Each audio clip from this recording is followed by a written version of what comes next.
Shakespeare with his sonnets, but it was not a prerequisite for marriage, okay, for thousands of years. So just because poets wrote about it and troubadours sang about it, people didn't feel the need to begin a married life on that basis. For thousands of years, there was social marriage. So what does that mean? I had a field, you had a field. We lived next to each other. We wanted a bigger field. You had a son, I had a daughter, we married the children. We were all better off for it. That form of marriage, everything we have now, writing, technology, science, came out of the stability of that. It stabilized society so that people could kind of work together, cooperate, etc. So in about the 18th century, the idea starts about romantic love, with people needing to be in love in order to marry somebody.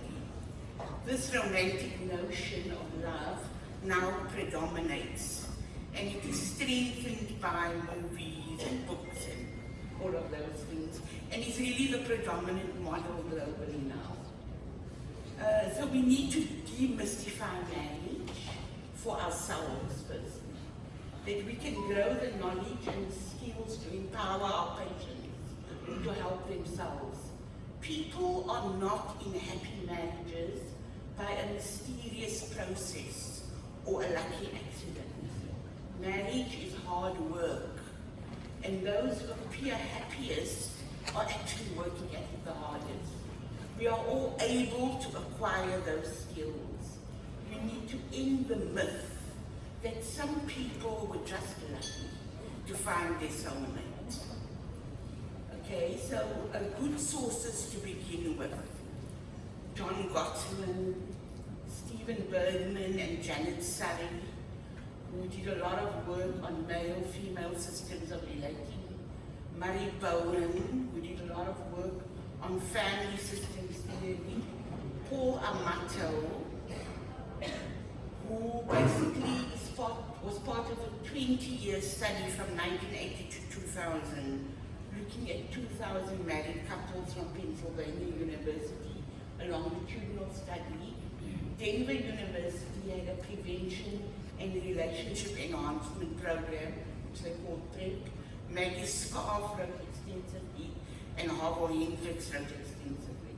So those are people that you can kind of, if you're interested, go to. So what is being missed and dysfunctionally reinforced by the romantic model? What is missed is the attachment wounds which create the attraction. The hope of healing via the other. The presence of attachment wounds in the other person. The reality of the other person, who they really are, not our fantasy of who they are. Their real limitations, strength, and vulnerabilities. The pleasures of the real world and the stresses of life. What is being reinforced dysfunctionally?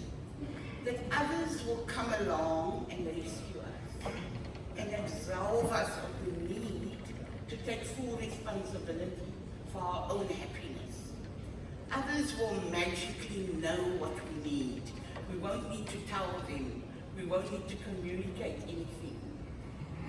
Love is effortless, magical, and it requires no emotional work. Very importantly, it makes marriage a personal endeavor, and its social role is entirely overlooked in this romantic model. Okay, so important research findings are that firstly, marriage and cohabitation are not equivalent states, and they radically differ in commitment levels. In fact, one of the greatest predictors of divorce is having lived together before you get married. Many people don't know this. It's been repeated in several research studies. So it's not just like you could think people who live together are anyway less traditional and less religious, and maybe that's why they're getting divorced. That's not the only reason. The actual process of living together actually increases your chance.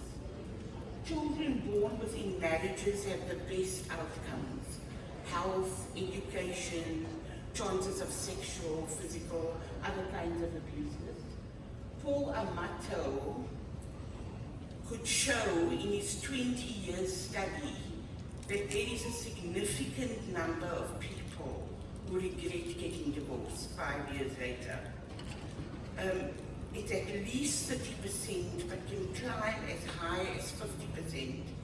If we did operations and 50% of patients died, we would consider that a health crisis. Okay? So the PrEP study also showed that skills training will significantly improve a marriage. Most marriages have between 3 and 5 unresolvable issues. Successful marriages find a way of working around it, not actually resolving it. And unsuccessful marriages, people get stuck in the conflict. Most marriages get better over time.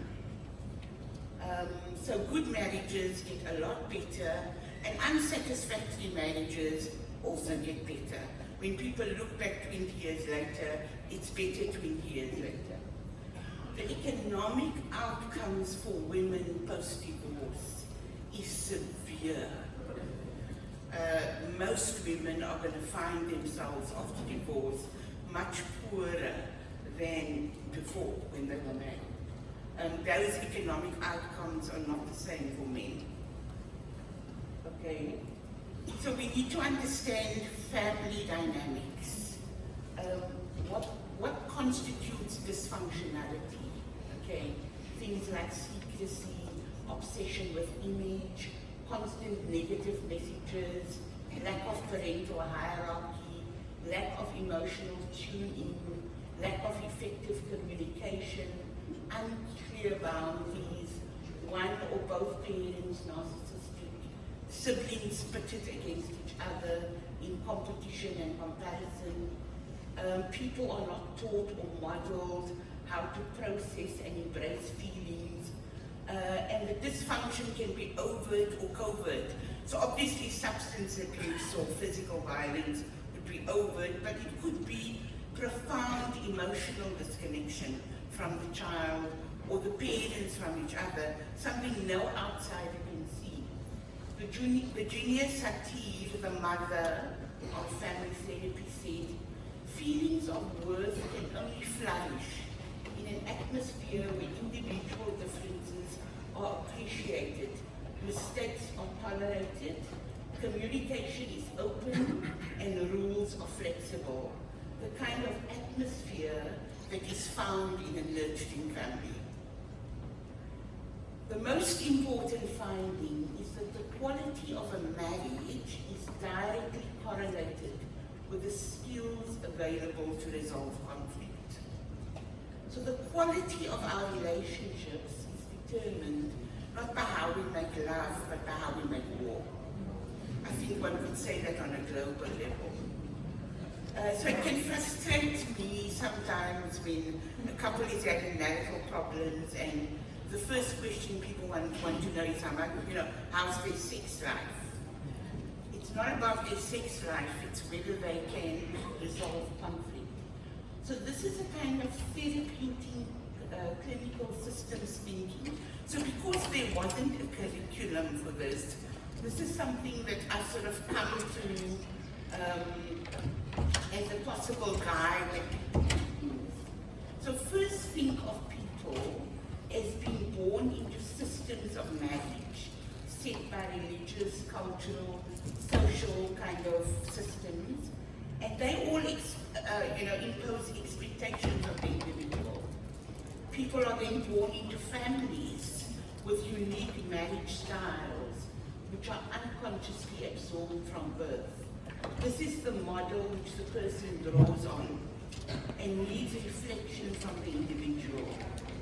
Is the system enmeshed or detached? Where does it sit on the spectrum of functionality? So in other words, how were our parents and grandparents married? married? What did we absorb from them unconsciously? Individuals are attracted to each other due to the love map set up which they experience from their parents. So in other words, what feels familiar is what is attractive in the world around us, not necessarily what is good for us. So what was the attachment style with the parent? And specifically, how did it leave the individual wounded? The burden of this wound will be expected to be healed by the spouse. Okay? How invested and how big is the hold of the romantic model on the individual? How much do they hold the spouse accountable to make them happy? Do they hold themselves personally responsible for their own happiness? What do they believe is the purpose of marriage? Do the borders end with them, or does it go into society? Then what is the personality structure of the individual? How flexible is their repertoire of response? And how open are they to being creative? And how good are they at setting boundaries? How invested are they in repairing, forgiving, renewing, salvaging their marriage? And how often have they said the word divorce? I'll sometimes ask people, how often have you said it in your house? I think that's very important when people start actually using the word divorce. And people often think of boundary as something that keeps people out. They confuse it with the word border. Boundaries are a way of preserving human relationship. Without boundaries, we would become totally overwhelmed and we would run away from other people. So can they set boundaries that preserve a relationship? Okay. Next slide. Okay, so now you've thought that systems thinking, now they're with you in your consulting room. So start by declaring that you're not on any one side. You're on the side of making marriage more fulfilling and functional.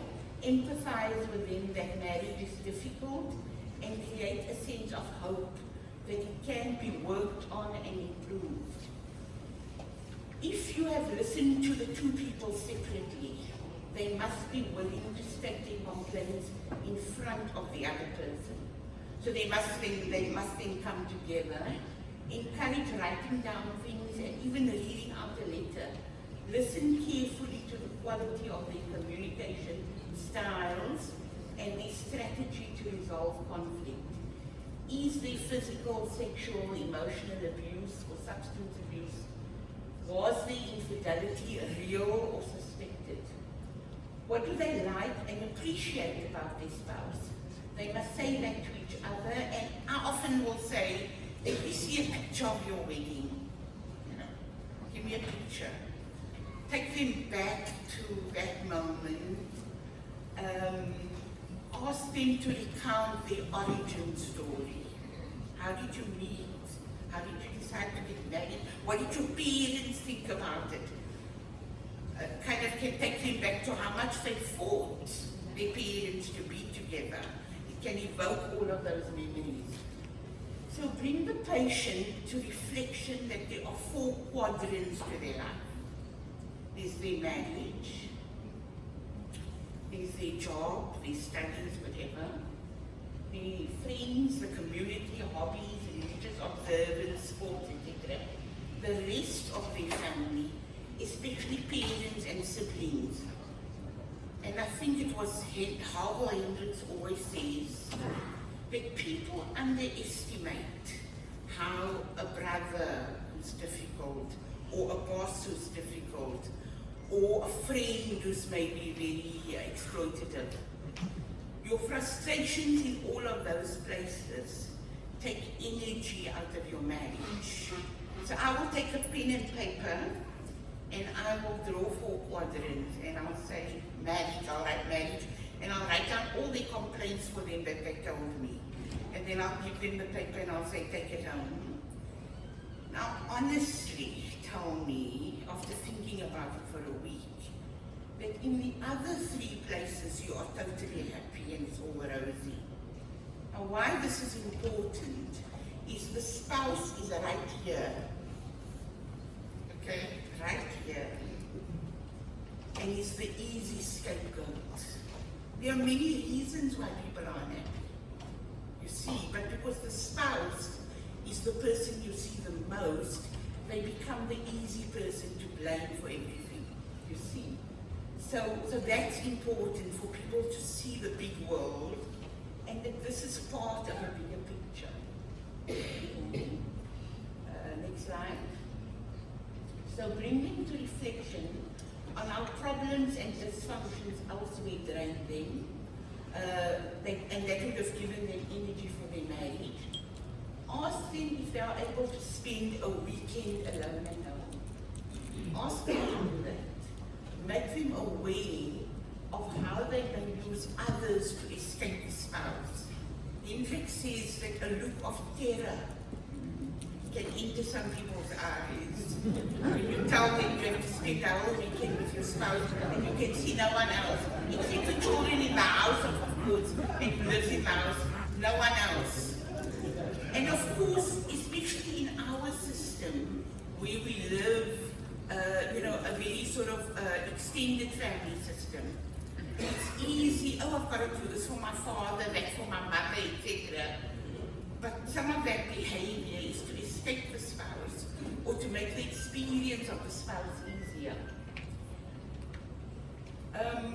So be particularly vigilant about their capacity or incapacity to set good boundaries, especially in enmeshed systems where they can't say no to other people. If they have children, what is their parenting style? Are they authoritarian, permissive, neglectful, or authoritative? And is their parenting style a source of conflict for each other? Then listen to the four horsemen that Gottman always speaks about, of contempt, defensiveness, stonewalling, and criticism. And then in prayer, the study, invalidation, escalation quickly of arguments, withdrawal and avoidance, negative interpretations, and in fact, escalation, like do they start conflict softly or is it hard? Okay. Next slide. Can they communicate and simplify the exact problems that specifically make them unhappy? And what do they want the spouse to do about their complaints? Money, parenting, sex, in-laws, etc. Ask them to make a list of all the positives that exist in their homes and marriage and keep that list close to them. Can they agree to not say the word divorce for at least a month?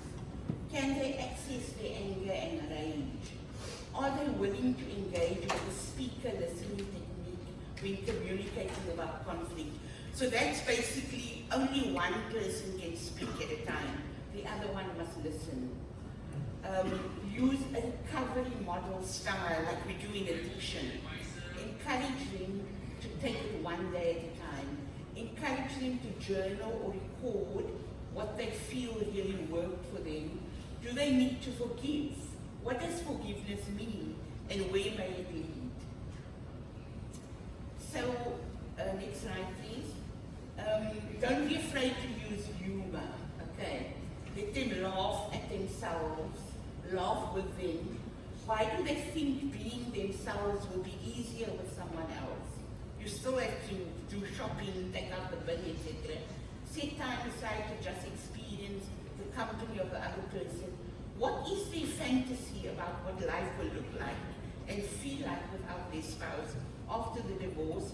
And what is their fantasy idea of how they may potentially meet another person? And will that person seamlessly fit into their lives with all its current obligations? Next slide. Okay. So Hendricks has this 10 commandments for a conscious marriage. So what he says is that the romantic model, we all believe that we would be happy if we had just met the right person.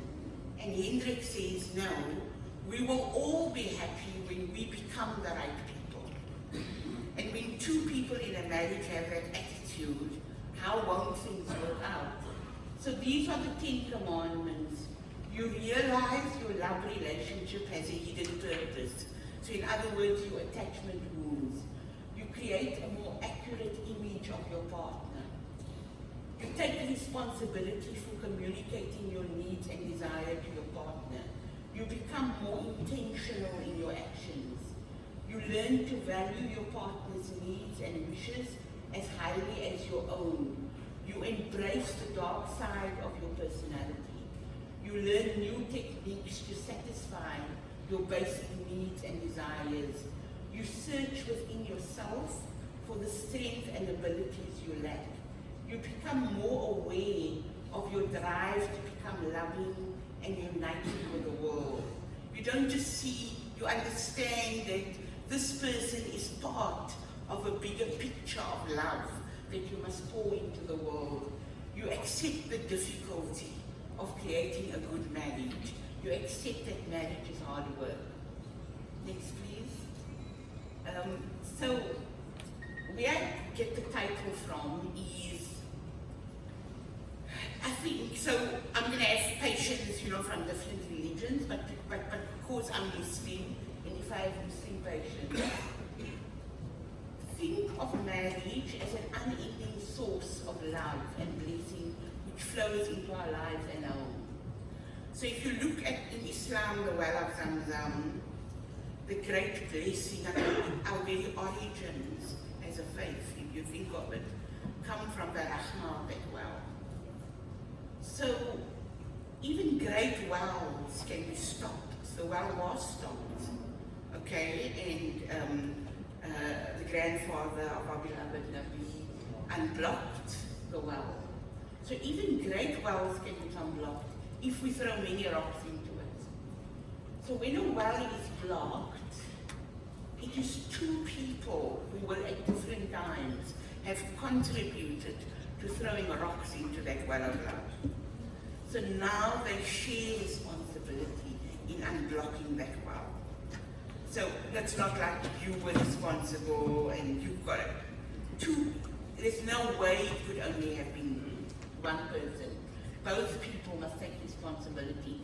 So now they must help each other to remove the rocks and unblock it together, sharing responsibility for the flow of love into their lives. The well will then inevitably flow again with renewed abundance, like the well of Zamzam flows, inshallah, to the end of time. Amen. So shift our own model from the clinical towards being forgiveness brokers and finders of the wells of love.